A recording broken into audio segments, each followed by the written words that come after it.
با مهمترین اطلاعات و گزارش ها برنامه اطلاعاتی پیغام از تلویزیون سیمای شهر پنجکند منظورتان است. السلام علیکم. در استودیو با شما میان ساعت ملایوه و اسماعیل جان خلوف می باشه. در برنامه ما تماشا کنید.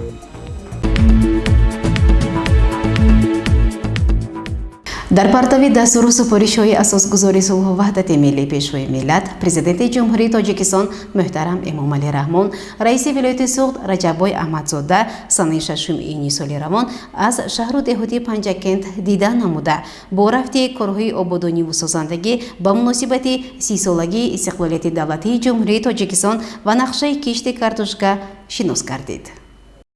با مقصد اجرای دستور سپارش‌های اساسگذاری صلح و وحدت ملی پیشروی ملت، پرزیدنت جمهوری تاجیکستان محترم امامعلی رحمان جهت وسعت کارهای آبادانی و سازندگی به استقبال 30 سالگرد استقلال دولتی جمهوری تاجیکستان، رشد ساحه کشاورزی، استفاده عاقلانه آب و زمین و خاصه کشت کارتوشکا، رئیس ولایت سوخت محترم رجب‌بای احمدزاده سنه 6 ایون سال 2021 در شهر و دهات پنجکند سفری کاری انجام داد. در آغاز سفری کاری رئیس ولایت سوخت رجب‌بای احمدزاده در دهه دشت قاضی جماعت دهاتی یاری در مراسم به استفاده سپاریدن خط آبی نوشاکی شرکت ورزید و تاکید گردید که این تدبیر با اقدام حکومت جمهوری تاجیکستان و دستگیری ساکنان دهه دشت قاضی جهت عملی سازی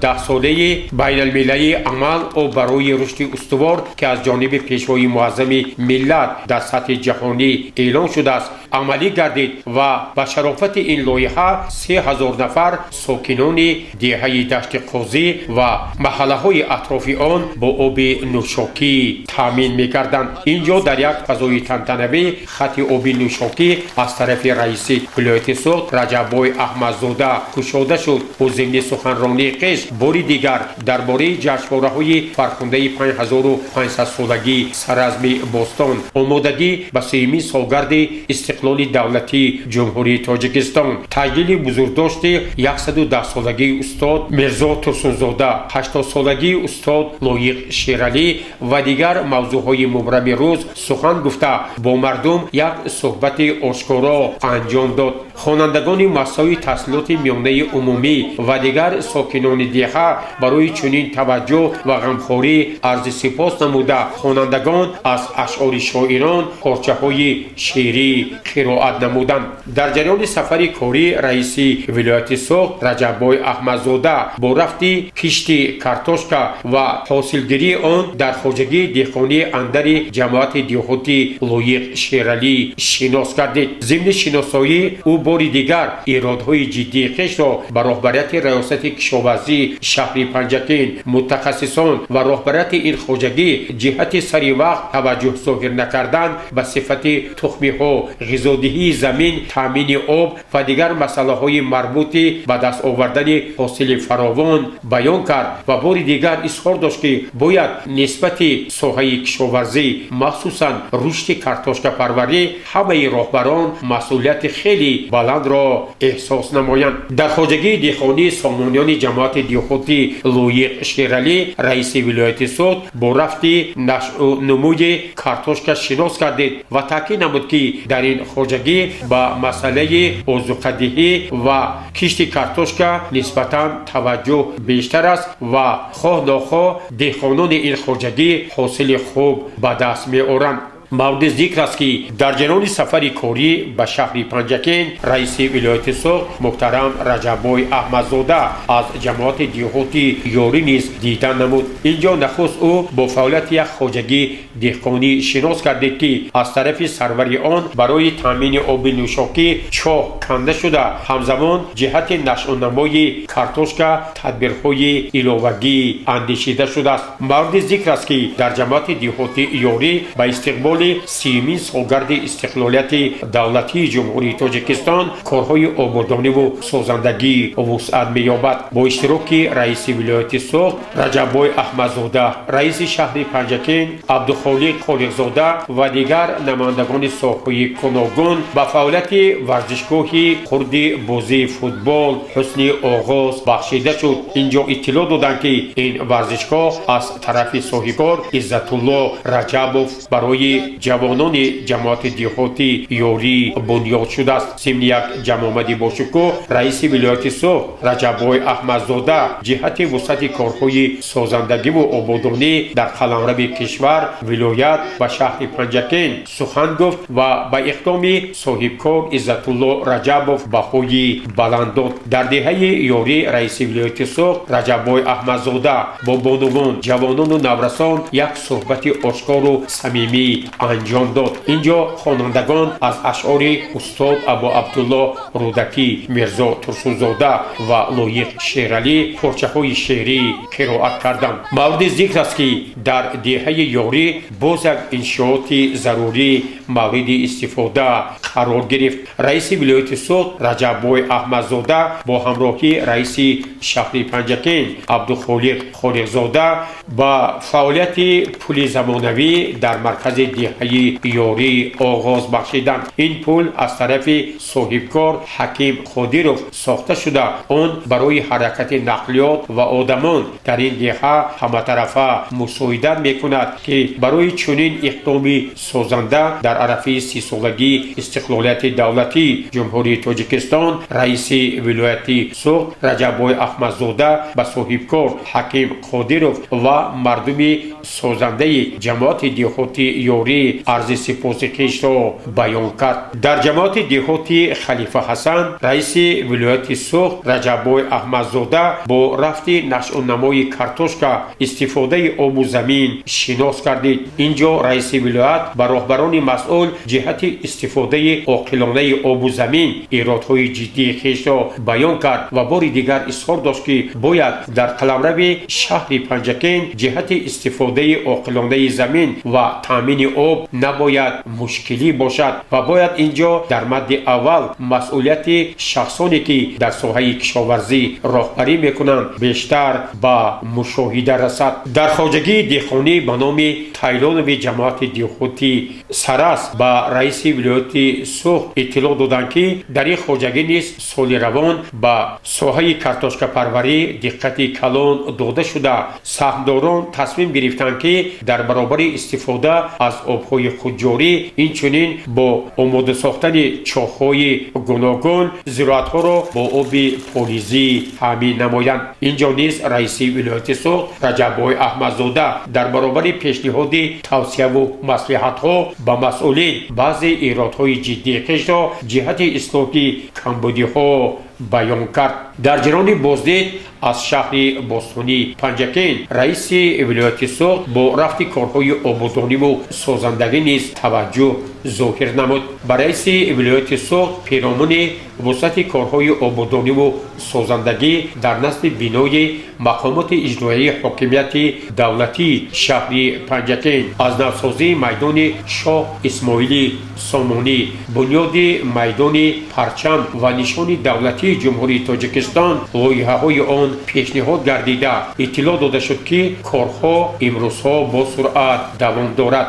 дар ин иншоот раиси вилояти Соғд ба роҳбарияти мақомоти иҷроияи ҳокимияти давлатии шаҳри Панҷакен ва дигар масъулин дастур дод ки бояд ҳамаи корҳо аз рӯи лоиҳа бо назардошти талаботи замони муосир ва дар муҳлати пешбинишуда мавриди иҷро қарор дода шавад. дигар аз иншооте ки раиси вилояти Соғд аз он дида намуд бунёди муҷассамаи китоб дар чорроҳаи қисми ғарбӣ шаҳри Панҷакен мебошад. инҷо низ раиси вилоят барои сари вақт ва бо як тарҳи зебо ва аз рӯи лоиҳа мавриди истифода қарор додани ин иншоотро як тӯҳфаи хеле арзанда ба муносибати ҷашни 30-солагии истиқлолияти давлатии ҷумҳурии Тоҷикистон арзёбӣ кард. дигар аз иншооте ки раиси вилояти Соғд аз он дида намуд идомаи бунёди бинои дуюми таваллудхонаи марказии шаҳри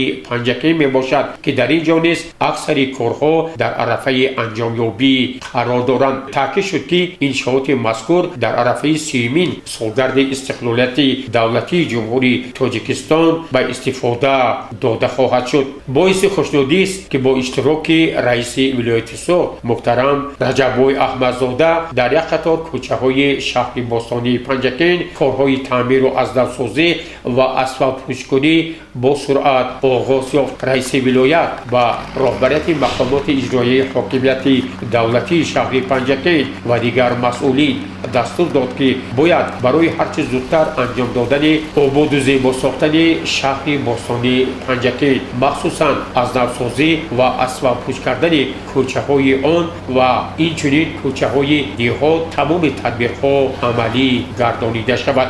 نتیجه های جنبست بازدید کاری رئیس ولایت سوخت رجب‌بای احمدزاده در یک مجلس وسیع با اشتراک فعالان تمام ساحه‌های خواجگی خلق برگزار شد. در این جمع رئیس شهر پنجکین عبدالخالق خالقزاده اوید به فعالیت تمام ساحه‌های خواجگی خلق شهر پنجکین گزارشی مفصل داد. سپس از طرف رئیس ولایت سوخت رجب‌بای احمدزاده رهبریت مقامات اجرایی حاکمیت دولتی شهر پنجکین رئیسان جماعت‌های دیهات کارخانه و تشکیلات‌ها و مسئولین ساحه‌های گوناگون مورد پرسش‌های جدی قرار گرفته رئیس ولایت برای هرچه زودتر اصلاح کردن کمبودی‌های جای داشته وسعت کارهای آبادانی و سازندگی و مخصوصاً رشد ساحه کشاورزی سری وقت تامین نمودن نقشه کشتی کارتوشکا و دیگر مسائلی که برای رشد اقتصادی و اجتماعی شهر پنجکین ضرور می باشد در نزد مسئولین وظیفه‌های مشخص گذاشت.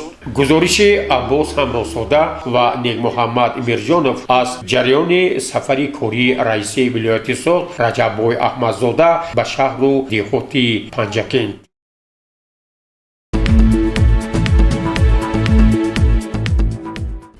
تحت رهبری رئیس شهر پنجکین عبدالخالق خالقزاده جلسه نوبتی هفته‌واری دستگاه رئیس شهر با محاکمه چند مسائل مهم شهر و شهرداری برگزار گردید. تفصیلات بیشتر در گزارش خبرنگاران ما.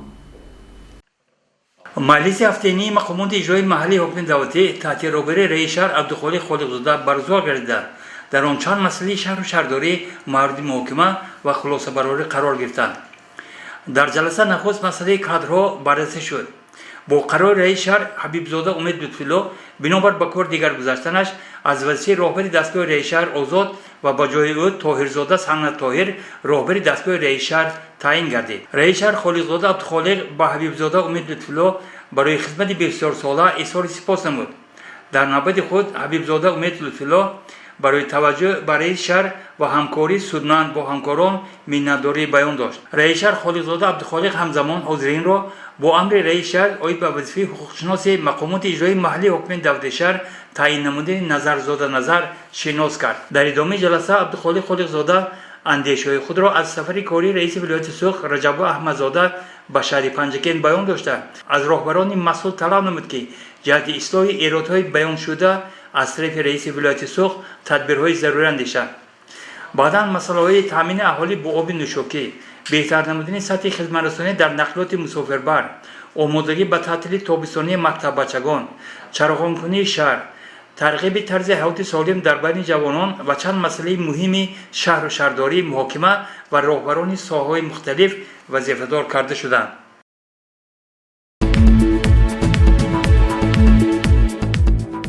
کارمندان ساحه کمونالی ایدی کسبی خود را با روحیه بلند مهنتی استقبال گرفتند. به گزارش خبرنگاران ما مرتبه رحمانова و طلبشاه توشف توجه نمایید.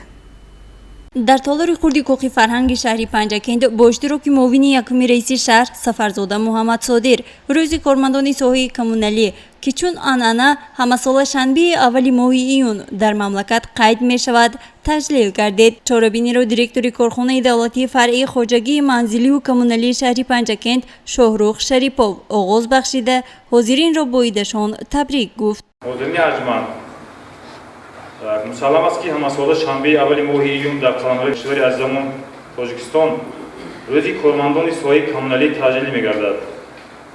соҳаи камнали кишвар воқеан яке аз соҳаҳои калидӣ ба шумор рафта, дар меҳвари сиёсати пешгирифтаи асосгузори сулҳу ваҳдати миллӣ пешвои миллат президенти ҷумҳурии Тоҷикистон ҷаноби олӣ муҳтарам Эмомалӣ Раҳмон нақши устувориро мебозад. зеро ободиву хуррамӣ, нигаҳдории сатҳи баланди шаҳрсозиву шаҳрдорӣ маҳз аз раҳматҳои шабонарӯзии кормандони ин соҳаи ҳаётан муҳим сарчашма мегирад. баъдан муовини якуми раиси шаҳр Сафарзода Муҳаммадсодир суханронӣ намуда паёми шодбошии раиси шаҳри Панҷакент муҳтарам Абдухолиқ Холиқзодаро ба саҳми ҳозирин расонид. имрӯз мо дар арафаи таҷлили рӯзи заҳматкашон ва ободкорон, яъне иди касбии кормандони коммуналӣ қарор дорем. ҳар сол дар саросаи минтақаҳои кишварамон бо шукӯҳу шамомати хоса ҷашни рӯзи кормандони коммуналӣ сазовор таҷлил карда мешавад. бо ин мақсад ҳамаи шумо кормандони гиромии соҳаи коммуналиро самимона ба рӯзи ҷашни касбиятон табрику шодбош гуфта, дар кору пайкоратон бурдворӣ, комёбиҳои нав ва навро таманно дорам. инчунин ба кормандони соҳа аз ҷониби мақомоти иҷроии ҳокимияти давлатии шаҳр ва корхонаи фаръии хоҷагии манзилию коммуналии шаҳри Панҷакент тӯҳфаҳои хотиравӣ ва сипосномаву ифтихорномаҳо супорида шуд. қайд намуданд ба маврид аст ки ҷиҳати тозагиву ободонӣ ва гулзору чароғон гардонидани шаҳр саҳми кормандони ин соҳа беназир буда, ҳама тозагии кӯчаву хиёбонҳо заҳмати шабонарӯзӣ эшон аст, ки собиқадори соҳа Қурбон ва Саври Нисо инро дар суханронии худ чунин зикр намуд. он дастони шумо, он дастони пурмеҳнату машаққати шумо барои ҳар яки мо арзиш дорад. арзиш барои он дорад ки меҳнати ҳаққу ҳалоли шумо ҳам дар назди халқу ватан, ҳам дар назди ҷаноби олӣ хело қадру қимати зиёде дорад. воқеан ҳамин заҳмати кормандони корхонаи фаръии хоҷагии манзилию коммуналии шаҳр аст ки имрӯз шаҳри мо дар қатори шаҳрҳои пешрафта будаву хиёбонҳои он ободу зебо ва сабзу хуррам аст. гузориши Мартаба Раҳмонова ва Талабшод Тошев барои барномаи иттилоотии Пайғом.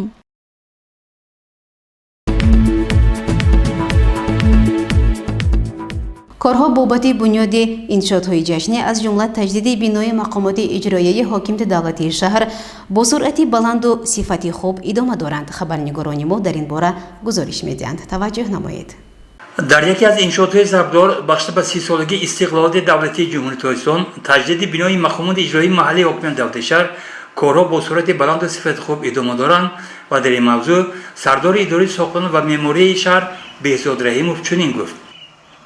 бахшида ба таҷдиди 30 солагии истиқлолияти давлатии ҷумҳурии Тоҷикистон дар шаҳри Панҷакент якчанд иншоотҳо ва сохтмонҳо ба инобат гирифта шуданд аз қабили таҷдиди бинои мақомоти иҷроии ҳокимияти давлатии шаҳри Панҷакент бо истифода аз маҳсулотҳои муосири сохтмонӣ ва дар иншоот зиёда аз 50 нафар сохтмончиёни маҳаллӣ кор мекунанд. иншооти номударро ҷамъияти дорои маслиҳати маҳдуди Сусе ба инобат гирифта шудааст. дар қисмати намои асосии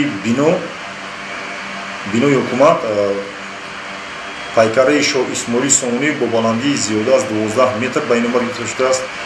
дар тарафи рости бинои мақомот бошад парчами давлатии ҷумҳурии Тоҷикистон бо баландии 55 метр ва қисмати чапи бино бошад нишони давлатӣ бо баландии 21 метр ба инобат гирифта шудааст. дар қисмати пеши бино фаввораҳои бузург, чароғҳои равшаннамоӣ бо баландии 8 метр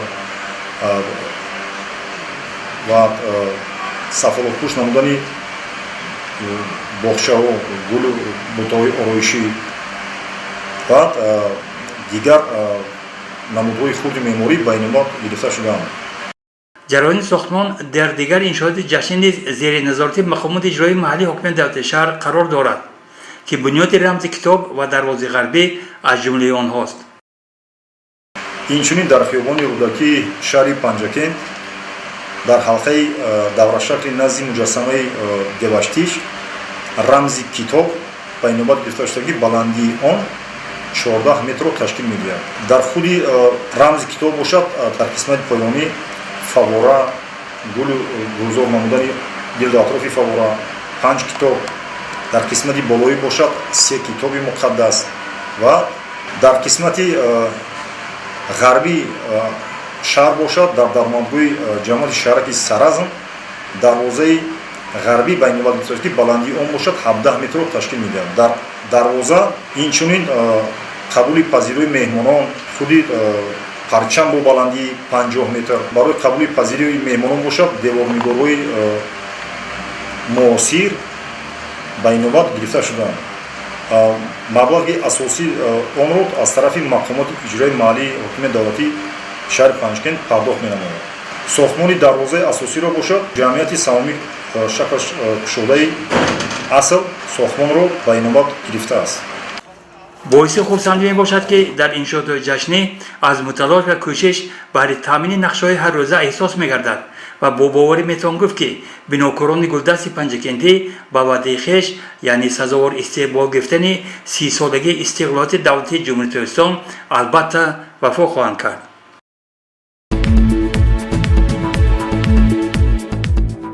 маъмурият ва кормандони бахши фарҳангӣ мақомоти иҷроии маҳаллии ҳокимияти давлати шаҳри Панҷакент ба директори китобхонаи марказонидаашудаи шаҳр Яҳьёева Мавлуда бинобар вафоти модараш ҳамдардӣ баён менамоянд. бинандагони гиромӣ, дар ҳамин ҷо барномаи иттилоотии пайғом ба поён мерасад. барои ҳайрики шумо тансиятиву некномиро хоҳондем. то барномаи дигар шоду пирӯз бошед. хайр.